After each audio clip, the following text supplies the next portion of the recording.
Kataria industries अपना IPO launch करा है। क्या है इस आईपीओ की डिटेल, क्या है इसका जीएमपी, साथ ही सब्सक्रिप्शन स्टेटस भी जानेंगे इस वीडियो में। सो कटारिया इंडस्ट्रीज अपना आईपीओ लॉन्च करा है, जिसमें अप्लाई करने की जो डेट है वो है 16 जुलाई से लेकर 19 जुलाई तक। आपको जो अलॉटमेंट हो जाएगी वो हो जाएगी 22 जुलाई को। पर अगर आपको अलॉटमेंट नहीं होती है तो जो आपका रिफंड है वो 23 जुलाई को आपके अकाउंट में आ जाएगा। आपके डीमैट अकाउंट में शेयर्स क्रेडिट कर दिए जाएंगे 23 जुलाई को ही। और इस आईपीओ की जो लिस्टिंग है वो है 24 जुलाई सुबह 10 बजे ये आईपीओ शेयर मार्केट में लिस्ट कर दिया जाएगा।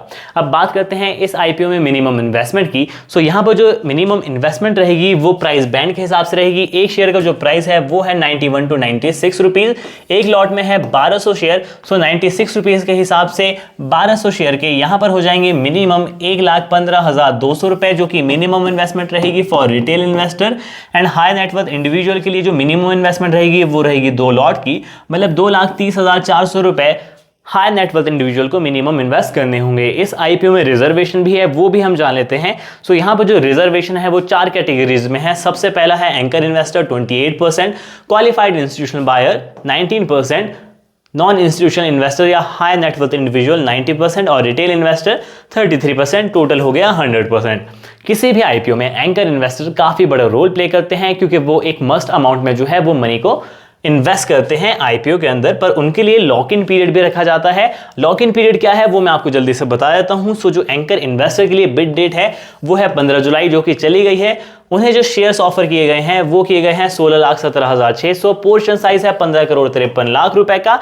पर उनके लिए लॉक इन पीरियड रखा जाता है यहाँ पर 30 डेज का 50% शेयर के लिए। इसका मतलब ये है कि वो 21 अगस्त से पहले कोई भी शेयर्स सेल नहीं कर सकते। 21 अगस्त के बाद वो अपने 50% शेयर सेल कर सकते हैं। बाकी के जो रिमेनिंग शेयर है वो अक्टूबर 20 के बाद ही वो सेल कर पाएंगे। सो ये लॉक इन पीरियड सिर्फ और सिर्फ एंकर इन्वेस्टर के लिए रखा जाता है, रिटेल इन्वेस्टर के लिए नहीं।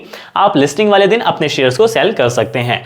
अब बात करते हैं कि आखिरकार कटारिया इंडस्ट्रीज करती क्या है। सो कटारिया इंडस्ट्रीज जो है वो इंफ्रास्ट्रक्चर से रिलेटेड प्रोडक्ट बनाती है, जो कि इंफ्रास्ट्रक्चर में काम आते हैं, जैसे कि रोड्स में, ब्रिजेस में, फ्लाईओवर्स में, मेट्रो में, रेलवे में और भी अलग अलग जगह पर। और ये कंपनी जो है वो स्टील वायर बनाती है, साथ ही LRPC बनाती है और एल्युमिनियम कंडक्टर, जो कि आपके इंफ्रास्ट्रक्चर में यूज होने वाले प्रोडक्ट हैं। ये कंपनी वो मैन्युफैक्चर करती है। बाकी कंपनी की डिटेल आप खुद से भी और पढ़ सकते हैं। अब बात करते हैं कंपनी की फाइनेंशियल इंफॉर्मेशन के बारे में। सो यहाँ पर हमें 3 साल की फाइनेंशियल इंफॉर्मेशन दी गई है। Financial year 2022, financial year 2023 and 24। Assets की बात कर लेते हैं तो फाइनेंशियल ईयर 2022 में 127 करोड़ 87 लाख, 2023 में 150 करोड़ 58 लाख, 2024 में 120 करोड़ 2 लाख। सो यहाँ पर 2024 में 2023 के मुकाबले जो असेट्स हैं वो घटे हैं। रेवेन्यू की बात करते हैं, 2022 में 250 करोड़ 48 लाख, 2023 में 333 करोड़ 93 लाख, 2024 में 341 करोड़ 48 लाख। सो यहां पर जो रेवेन्यू है वो रेगुलर इंक्रीज हुआ है। प्रॉफिट की बात करते हैं, 2022 में जो प्रॉफिट था वो था 7 करोड़ 38 लाख का, 2023 में 7 करोड़ 77 लाख का, फाइनेंशियल ईयर 2024 में 10 करोड़ 2 लाख का। सो प्रॉफिट रेगुलर इंक्रीज हुआ है। नेटवर्थ की बात करते हैं, सो नेटवर्थ भी यहां पर रेगुलर इंक्रीज हुई है। रिजर्व एंड सरप्लस की बात करते हैं, सो 2022 में reserve and surplus 25 crore 42 lakh, 2023 में 33 करोड़ 20 लाख, 2024 में 30 करोड़ 1 लाख। सो 2023 के मुकाबले 2024 में रिजर्व एंड सरप्लस थोड़ा सा कम हुआ है। बोरोइंग्स की बात करते हैं, 2022 में 91 करोड़ 42 लाख, 2023 में 106 करोड़ 96 लाख, 2024 में 63 करोड़ 37 लाख। सो ये बोरोइंग्स जो है 2024 में कम हुई है 2023 के मुकाबले। सो ये कंपनी की फाइनेंशियल इंफॉर्मेशन थी। अब कंपनी के की इंडिकेटर देख लेते हैं जल्दी से। सो कंपनी का जो ROE मतलब 31 मार्च के हिसाब से यहाँ पर हमें दिया गया है, 31 मार्च 2024। यहां पर return on equity 24.53%, return on capital employed 17.40%, equity 1.38, return on net worth जो है वो 22.03 और PAT margin 2.95। EPS earning per share जो है वो प्री आईपीओ से पहले 6.32, आईपीओ के बाद 4.65।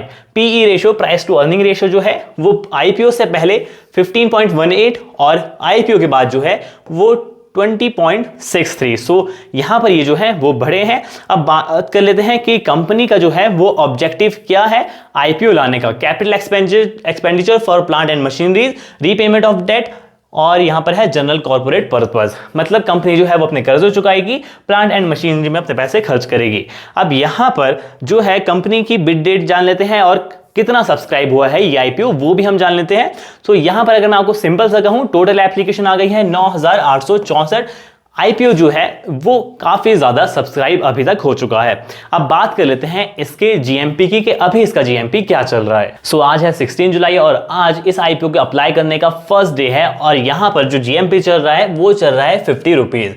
50 रुपीज के अकॉर्डिंग जो हमें लिस्टिंग गेन हो सकते हैं वो हो सकते हैं 52.08%। आईपीओ के पर शेयर का जो प्राइस है वो है 96 रुपीज, जो कि जा सकता है 146 रुपीज। अगर हम इस जीएमपी को देखें, जो जीएमपी है वो इंक्रीज और डिक्रीज होता रहता है, बट जब आप एप्लीकेशन करें, अप्लाई करें, सो एक बार जीएमपी खुद से भी चेक करें। सो ये आईपीओ की पूरी डिटेल थी, आपको हर चीज मैंने क्लियर कर दी है। बट अगर आपको फिर भी कोई डाउट है तो उसे आप कमेंट सेक्शन में जरूर बताएं, हम वीडियो में सुधार करने की कोशिश करेंगे। सो आज की वीडियो में बस इतना ही, मिलते हैं गाइस अगले वीडियो में।